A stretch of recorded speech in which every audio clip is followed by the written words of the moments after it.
तू खुद को पहचान, तेरी आग क्या है। तकदीर के भरोसे पहचान क्या है। तू उठ, तू लड़, तू मेहनत कर। न लड़ने वालों के लिए आसान काम क्या है। दोस्तों, ये दुनिया संघर्ष की है। अपने सक्सेस को पाने के लिए शिद्दत से लड़िए। चाहे काम छोटा हो चाहे बड़ा, उसको हासिल करने के लिए जी जान लगा दीजिए। नमस्कार दोस्तों, टेक क्रिस करंट चैनल में आपका स्वागत है। दोस्तों, आज हम रीजनिंग का न्यू सीरीज का पहला चैप्टर एनालॉजी टेस्ट अर्थात सादृश्यता परीक्षण का पार्ट 1 स्टार्ट करने जा रहे हैं। दोस्तों, इसमें हम पढ़ेंगे कुछ ऐसे ऐसे क्वेश्चन जो हमारे एग्ज़ाम के लिए बहुत महत्वपूर्ण हैं, जो हम बेसिक लेवल से पढ़ेंगे। आइए देखते हैं दोस्तों कुछ नियम और शर्तें। दोस्तों, इस अध्याय से संबंधित प्रश्न विभिन्न तत्वों, वस्तुओं, घटनाओं इत्यादि के बीच में अंतर संबंधों को समझने और परखने की योग्यता का परीक्षण कराया जाता है। ठीक है दोस्तों, आइए इसमें प्रकार 1 जो है शब्द समरूपता, शब्दों का समरूपता। ठीक है दोस्तों, जैसे में देश की राजधानी से हो गया, देश की मुद्रा से हो गया, राज्य तथा राजधानी हो गया, मापन यंत्र हो गया, मात्रक तथा इकाई हो गया, समानार्थी शब्द हो गया, विपरीतार्थ शब्द हो गया। ठीक है, और जानवर तथा वस्तुओं उनके रख रखाव पर से प्रश्न होते हैं। ठीक है दोस्तों, तो देश की राजधानी पर आइए देखते हैं कुछ ऐसे उदाहरण। दोस्तों, ये देश की राजधानी पर प्रश्न है। हमें ऐसे प्रश्नों को हल करने के लिए देश और उसके राजधानी को याद करना पड़ेगा। जितना हम याद करेंगे हमारा ये क्वेश्चन उतना मजबूत होता जाएगा। जैसे कह रहा है कि ऑस्ट्रेलिया जैसे कैनबरा से संबंधित है, उसी तरह जापान कैसे संबंधित होगा। ठीक है दोस्तों, तो ऑस्ट्रेलिया कैनबरा से संबंधित है, तो उसी तरह जापान टोक्यो से संबंधित हो जाएगा, टोक्यो। ठीक है दोस्तों, उसी तरह पुर्तगाल का लिस्बन हो जाएगा, फ्रांस का पेरिस हो जाएगा, ग्रीस का एथेंस हो जाएगा, कीनिया का नैरोबी हो जाएगा, श्रीलंका का कोलंबो हो जाएगा। इस तरह के क्वेश्चन को मजबूत बनाने के जितने भी हमारे देश हैं उनकी राजधानी याद करनी पड़ेगी। ये राजधानी पर भी, देश और राजधानी पर भी सवाल बनते हैं। आइए अगला देखते हैं। अब देश की मुद्रा पर आधारित प्रश्न, जिसे कह रहा है जापान येन, यानी अर्थात जापान का मुद्रा येन है तो ईरान की मुद्रा क्या होगी। जैसे जापान येन से संबंधित है, उसी तरह ईरान किससे संबंधित होगा। तो हमको ईरान की मुद्रा क्या कहलाएगी, रियाल कहलाएगी। ठीक है दोस्तों, जापान जैसे येन से संबंधित है, उसी तरह ईरान रियाल से संबंधित है। और कुछ देश जिसकी मुद्राएं हैं, जैसे चिली पीसो, चिली की मुद्रा पीसो हो गई, चीन का युआन हो गया, संयुक्त राज्य अमेरिका का डॉलर हो गया, स्पेन का पेसेता हो गया। दोस्तों, ऐसे क्वेश्चन को बनाने के लिए हमारे देश और उसकी मुद्रा को भी याद रखना जरूरी है। आइए अगला देखते हैं किस पर क्वेश्चन पूछ सकता है। इसमें राज्य तथा राजधानी पर भी क्वेश्चन बनते हैं। जैसे कह रहा है राजस्थान जिस तरह जयपुर से संबंधित है, उस तरह गुजरात किससे संबंधित है। तो हम जानते हैं कि राजस्थान की राजधानी जयपुर है, तो गुजरात की राजधानी गांधीनगर। ठीक है दोस्तों, सिक्किम का राजधानी गंगटोक हो जाएगा, तमिलनाडु की राजधानी चेन्नई हो जाएगी, उड़ीसा का भुवनेश्वर हो जाएगा, उत्तर प्रदेश की लखनऊ हो जाएगी, पश्चिम बंगाल का कोलकाता। दोस्तों, इस तरह और भी क्वेश्चन जो हैं कि हमारी राजधानी पर क्वेश्चन बन सकते हैं। इससे मैं कहूँगा कि आप लोग राजधानी, जितने भी हमारे राज्य हैं उसकी राजधानी को याद रखें। आइए अगला देखते हैं कि किस प्रकार के क्वेश्चन बनते हैं। यंत्र तथा मापक पर आधारित प्रश्न है। जैसे कह रहा है कि बैरोमीटर दाब से संबंधित है, तो स्फिग्मोमैनोमीटर किससे संबंधित होगा। ठीक है दोस्तों, तो जो यंत्र है और उसके मापक हैं, तो हमारा स्फिग्मोमैनोमीटर रक्तदाब से संबंधित होता है, रक्तदाब। ठीक है, यानी बैरोमीटर से हम दाब नापते हैं, तो स्फिग्मोमैनोमीटर से हम रक्तदाब मापते हैं। उसी तरह हाइग्रोमीटर से आर्द्रता मापते हैं, थर्मोमीटर से तापमान मापते हैं, ओमीटर से विद्युत धारा मापते हैं, ओडोमीटर से भी तापमान मापते हैं, इस सिस्मोग्राफ से भूकंप की तीव्रता मापते हैं। ऐसे जो मापक यंत्र हैं उसको हम याद कर लेंगे। ठीक है दोस्तों, अब मैं कहता हूं कि इसमें से जरूर एक प्रश्न हमारा एग्जाम में बनकर आता है। तो आइए देखते हैं और प्रकार के क्वेश्चन। यही मात्रक तथा इकाई पर आधारित प्रश्न है। जैसे समय का मात्रक होता है सेकेंड, तो उसी तरह पूछ रहा है कि विद्युत धारा का मात्रक क्या होगा। समय का मात्रक सेकेंड, तो विद्युत धारा का मात्रक क्या होगा, तो एम्पियर हो जाता है।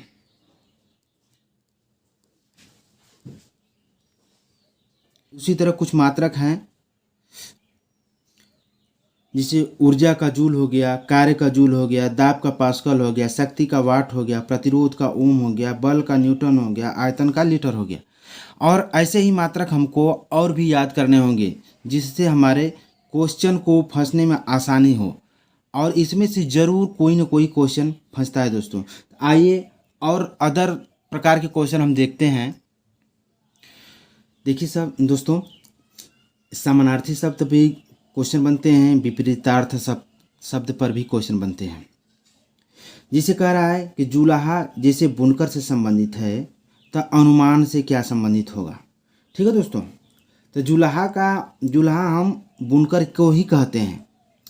तो जुलाहा जिस तरह बुनकर से संबंधित है, जुलाहा का समानार्थी शब्द बुनकर है, तो अनुमान का अटकल होता है, जिसको कहते हैं अटकलें लगाना, तो ये अटकल होगा। ठीक है दोस्तों, उसी तरह अमृत का मधु हो जाएगा, अनबन का खटपट हो जाएगा, अजनबी का अपरिचित हो जाएगा। ठीक है, ईर्ष्या का द्वेष हो जाएगा। ठीक है ना दोस्तों। उसी तरह विपरीतार्थ शब्द, विपरीतार्थ का मतलब उल्टा होता है। जैसे मुनाफा हो गया, मुनाफा का नुकसान हो गया। ठीक है, तो पूछ रहा है कि शांति का क्या होगा। मुनाफा का विपरीतार्थ नुकसान हो गया, तो शांति का नुकसान क्या हो जाएगा, अशांति हो जाएगा, अशांति।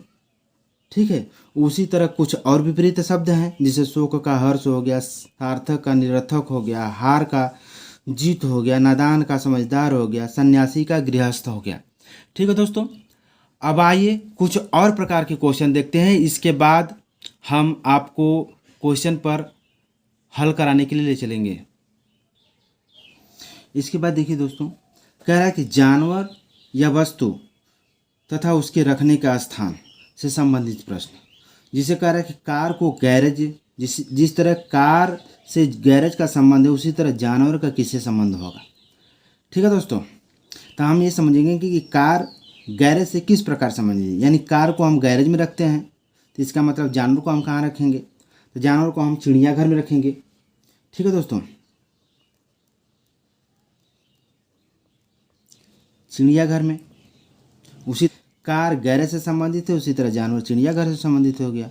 अब कुछ ऐसे जानवर या स्थान है जिसका रखने का स्थान इसको ये कहते हैं। जैसे हवाई जहाज हैंगर में रखा जाता है, मछलियाँ को एक्वेरियम में रखा जाता है, मधुमक्खियाँ को एपियरी में रखा जाता है, चिड़िया को चिड़ियाखाना में रखा जाता है, और कपड़े को अलमारी में रखा जाता है।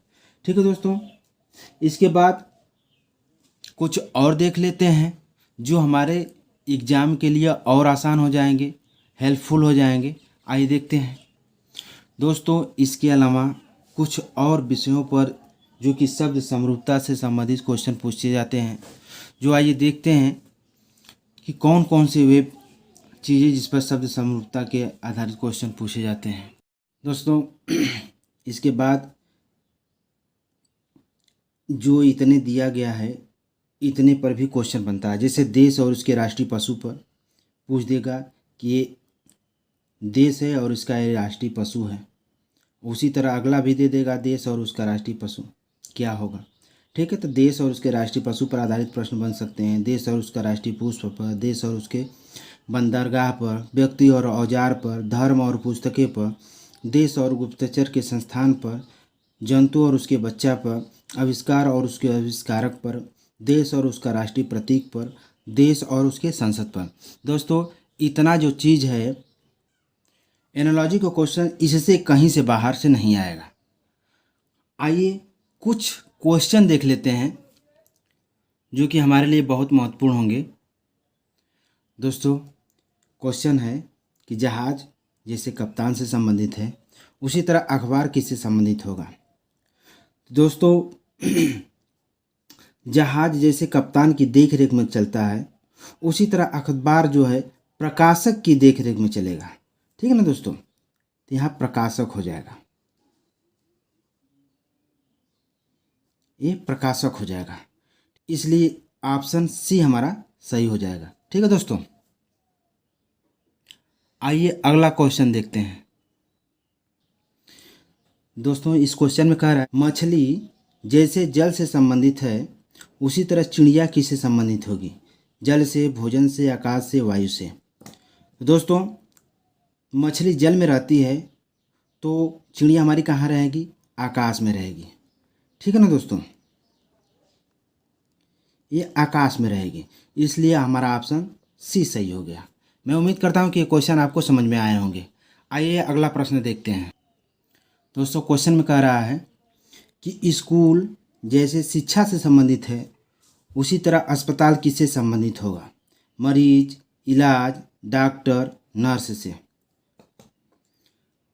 तो दोस्तों, जैसे में स्कूल में हमें शिक्षा दी जाती है, उसी तरह अस्पताल में हमें इलाज मिलता है, इसलिए हमारा इलाज सही होगा।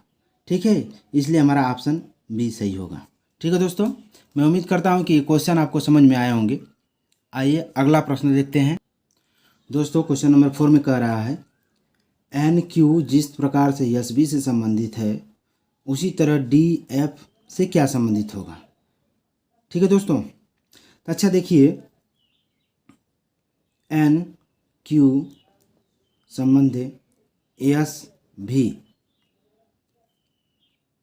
दोस्तों देखिए, एन में हम कितना जोड़े के एस आएगा। अब देखिए, N O P Q R S, यानी हमारी इसमें 5 संख्या जोड़ी गई हैं, +5 की गई हैं, तो हमारा एस प्राप्त हुआ है। इसी तरह हमारा इसमें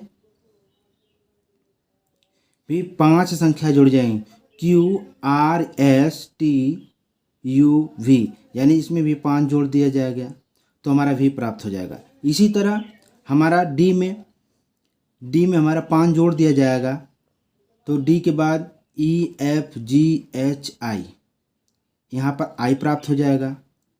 और इसके बाद एफ जो है, एफ में क्या जोड़ दिया जाए, एफ में अगर हम जोड़ेंगे 5, इसमें +5 कर दिए और इसमें भी +5। एफ के बाद क्या आएगा, जी एच आई जे के, यानी यहाँ के आ जाएगा।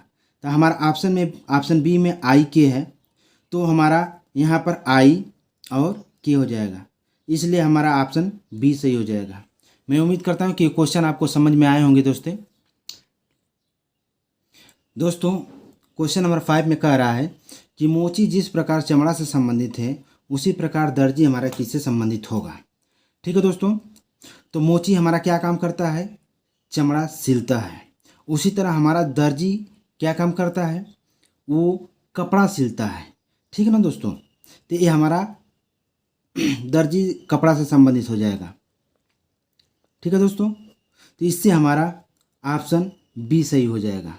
ठीक है दोस्तों, मैं उम्मीद करता हूँ कि ये क्वेश्चन आपको भली भांति समझ में आ गए होंगे। दोस्तों, आज के लिए इतना ही काफ़ी है। मैं उम्मीद करता हूँ कि आपको ये क्वेश्चन पसंद आए होंगे।